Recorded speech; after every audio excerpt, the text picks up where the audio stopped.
The Chassid Rabbi Gershom Mendel Garelik was a most unique individual. From the humble beginnings in Russia, in which his family and he himself helped the Rebbe's mother and father during their difficult times, when Rebbe Yitzchak Schneerson, the Rebbe's father, was sent away to a remote village in which he was tortured by not having proper food, illness. It was boiling hot. It was very difficult, not having his community, not having his holy books. It was really very difficult, and the Garelics were one of the families that made it a little easier for them. Reb Gershom Mendel, who I only knew from the distance, but heard about him from my father, who knew him from the Chabad Yeshiva in Lud in the early 1950s, was a student who devoted himself to Torah, and particularly to the study of Chasidism and Avodas Atfilah, the service of prayer service through davening, praying at great length with kavanah, with great intent and focus.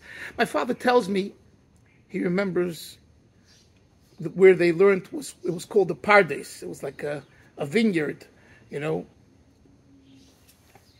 in Lud over there. I actually, when I was in Lud a few years ago, I could see from the distance a building, and I was told that was the building in which it's still standing, in which the yeshiva began, the Pardes, and it was a very, very special place for the students and the teachers and the whole environment.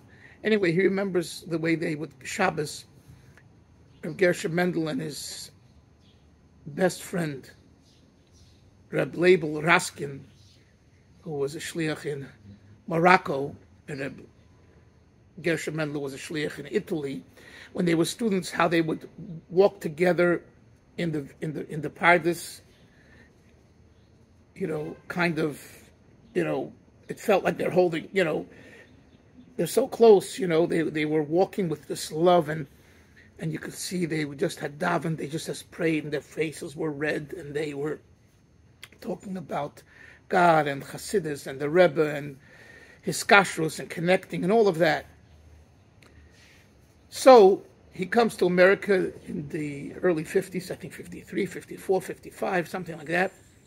And he subsequently becomes a Mashpia in Newark, which was the predecessor of Morristown, the Lubavitcher Chabad Yeshiva there. And I heard from Rabbi Yankel Eckhaus, who was a student at the time, I think in 58 or so, 59 in Newark, and he said that he had Rabbi Gershom Mendel, and he said he was a most special person in the fact of the way he farbrengens with them, and his calmness and his thoughtfulness was very, very contagious and very uplifting and respectful. He didn't speak much, and he carried himself in a most elegant way, charismatic way. We would call this, he had class. He was the first Shliach of the Rebbe after the Rebbe started his campaign of Ufarazta, 1958, I believe. The Rebbe, that's when that Chabad song Ufarazta was composed, and it was sung both in America and Eretz Yisrael, all over. And the Rebbe spoke a lot during the farbrengens about reaching out, outreach, disseminating Torah and Chasidism. The culture of the time was by the parents of people like Gershom Mendel and Label Raskin and all those 770 boys, students, not boys, students, older students, Baruch Shem Tov, Zelig Katzman, the Rabbi Yoel Kahn, the mindset by many of their parents was, hey, we're lucky we made it alive to Eretz Yisrael, to Australia, to Canada, to America. Let us rest. We say in Yiddish, Lama chapen da autumn. Let me catch my breath. Let me, give me. And the Rebbe says, no, there's a fire burning, the fire of assimilation. We need you now. We need these young men to go out. It was a revolution. And who was the first one who did it? Was Reb Gershom Mendel. He married Basia Posner, who was Reb Shalom Posner's daughter. She was an American girl, and he was a Russian-Israeli boy. Two cultures, two worlds. But she was committed to the ideals of Chabad-Lubavitcher, being raised in such a home, the Posner home. And she, together with him, went out to Milan, Italy. They replaced Harav Mordechai Perlov, who had been the Rav there in the Beis Yaakov Shul, I believe, the Beis Yaakov Shul. And he went to Australia to live with his children. And from then on, Gershom Mendel was in Milan. But it didn't stop there. He would come in, I believe, every Rosh Shabbos Mavorchim. He would come to the Rebbe, whether he had money or he didn't have money, and there are many stories about that. And he received a letter from the Rebbe so often that some say that he has a letter for each day of the year. He has hundreds of letters. Not only did he receive letters, but she, Basia Gerelik, may she be well and continue her good work. She also received letters, and the Rebbe was makarev them so much. The Rebbe spoke at farbrengens about the first Gan Yisrael that opened up in Europe, in Milan, was, I think, in 1959, of Gershom Mendel Gerelik's and his wife's Gan Yisrael, a camp for Jewish children. But I want to, just for a moment, so I've been looking at different clips of his and rethinking. He spent a lot of time in thought. A lot of time in thought. Today, thought is out the window. Thinking is out the window. Writing is out the window. I can tell you as a writer, it's a struggle. People don't read. People used to read.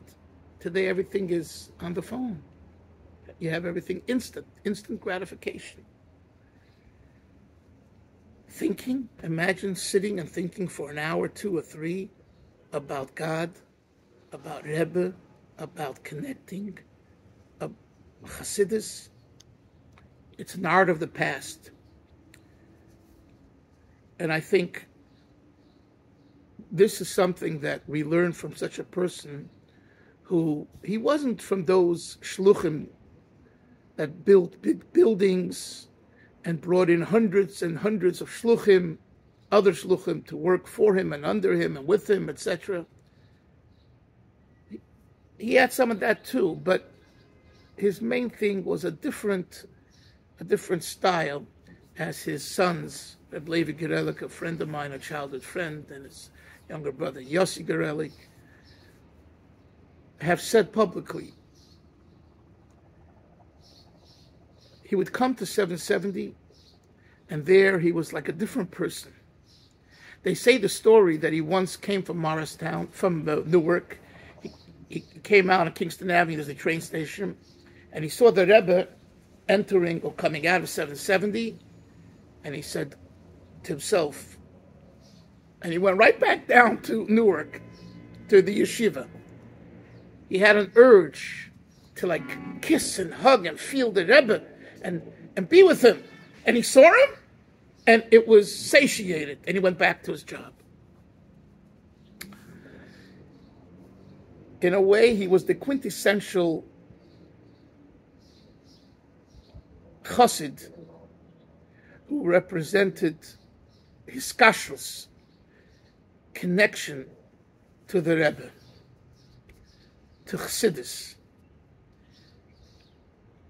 using thought, using meditation, using reflection as a means to come to that. And this is something that we all can learn from, should learn from a Yid who did this. And when he came to 770 from Milan, he would farbreng, and he would take a lot of mashka, and he wouldn't speak much, but when he said those few words, it like went into you, and you saw that he's living with something real, something authentic. So, as we continue the series of B'darkei Rabbeinu Nisiyenu, following our leaders, following Chasidim who follow the leaders, we take away from this Chasid a special, important approach to Chassidus, to Hiskashrus, to connectedness to the Rebbe, and to serve HaKadosh Baruch Hu, God Almighty, through thoughtfulness, calmness, reflectiveness, and all of this will definitely help this person's neshama be experienced more in our day-to-day life.